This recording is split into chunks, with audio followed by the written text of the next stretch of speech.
ముఖ్యమంత్రి చంద్రబాబు అధ్యక్షతన కేబినెట్ భేటీ జరగబోతా ఉంది. ఈ కేబినెట్ భేటీలో పలు కీలకమైనటువంటి అంశాలపై నిర్ణయాలు అయితే తీసుకునే అవకాశం అయితే కనిపిస్తూ ఉంది. ముఖ్యంగా ఎంతో కాలంగా ఉద్యోగులు ఈ కూటమి ప్రభుత్వం అధికారంలోకి వస్తే తమ యొక్క ప్రయోజనాలు నెరవేరుతాయని అందరూ కూడా ఆశించారు.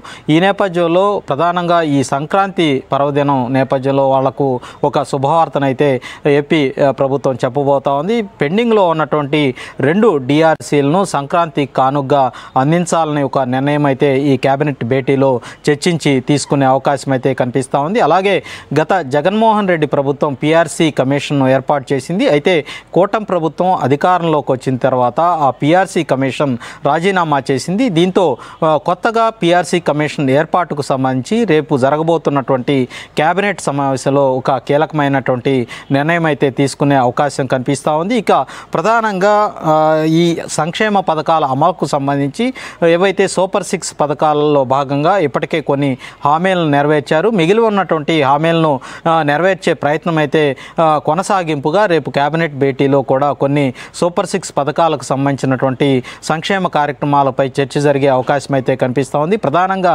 తల్లికి వందనానికి సంబంధించినటువంటి దానికి సంబంధించి అమలుపై ప్రధానంగా చర్చించే అవకాశం ఉంది. ఇక రైతులకు సంబంధించి అన్నదాత సుఖీభవ కార్యక్రమానికి సంబంధించి కూడా ప్రధానంగా చర్చించి దానికి సంబంధించి ఏవైతే సంక్షేమ కార్యక్రమాలు ఉన్నాయో వాటికి సంబంధించి అమలుకు సంబంధించినటువంటి షెడ్యూల్ను రేపు జరగబోతున్నటువంటి కేబినెట్ భేటీ ద్వారా ఒక నిర్ణయం అయితే తీసుకునే అవకాశం ఉంది. ఇక కొత్తగా రేషన్ కార్డులతో పాటు పెన్షన్లు అందించాలన్నటువంటి ఒక ఆలోచనతోటి కూటమి ప్రభుత్వం ఉంది. గత ప్రభుత్వ హయాంలో అనేక మంది అర్హులు కాకపోయినప్పటికీ కూడా పెన్షన్లు రేషన్ కార్డులు కలిగి ఉన్నారన్నటువంటి ఆరోపణలు పెద్ద ఎత్తున వినిపించినటువంటి నేపథ్యంలో ఇప్పటికే రాష్ట్ర వ్యాప్తంగా కూడా ఈ బోగస్ రేషన్ కార్డులు పెన్షన్లు ఏరివేసే ప్రక్రియకు శ్రీకారం చుట్టినట్టు నేపథ్యంలో త్వరలో ఈ కొత్త రేషన్ కార్డులు అర్హులైన వారికి అందించడం, అనర్హులైన వాళ్ళందరినీ కూడా తొలగింపజేయటం, ఈ కార్యక్రమాన్ని ముమ్మరంగా చేపట్టాలని కూడా రాష్ట్ర ప్రభుత్వం ఆలోచన చేస్తూ ఉంది. ఈ క్రమంలోనే దానికి సంబంధించి కూడా ఈ కేబినెట్ భేటీలో ప్రధానమైనటువంటి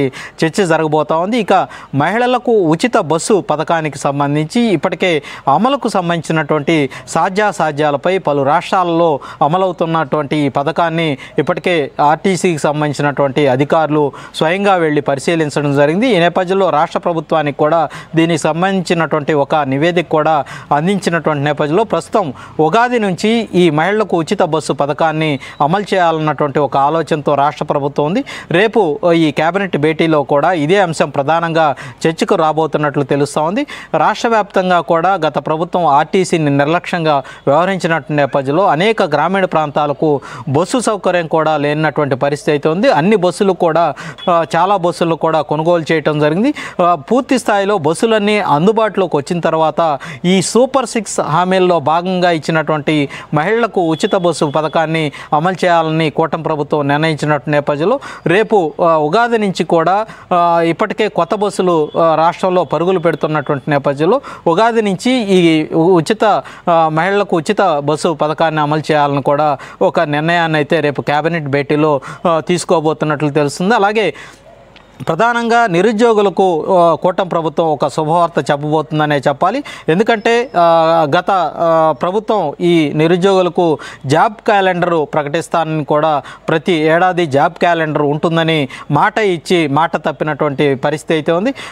ఎన్నికల ముందు కూటమికి సంబంధించినటువంటి రాజకీయ పార్టీలన్నీ కూడా చాలా స్పష్టంగా తాము అధికారంలోకి వస్తే ప్రతి ఏడాది కూడా జాబ్ క్యాలెండర్ ప్రకటిస్తామని స్పష్టమైనటువంటి హామీ ఇచ్చారు.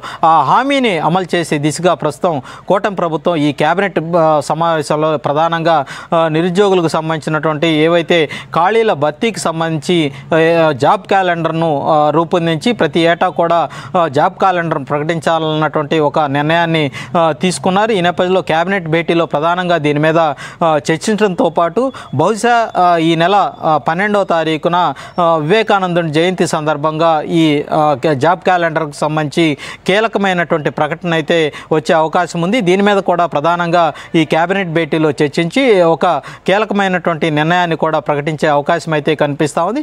ఏదేమైనప్పటికీ కూడా మొత్తానికి కొన్ని కీలకమైనటువంటి నిర్ణయాలను ఈ కేబినెట్ భేటీ ద్వారా తీసుకునే అవకాశం అయితే కనిపిస్తూ ఉంది.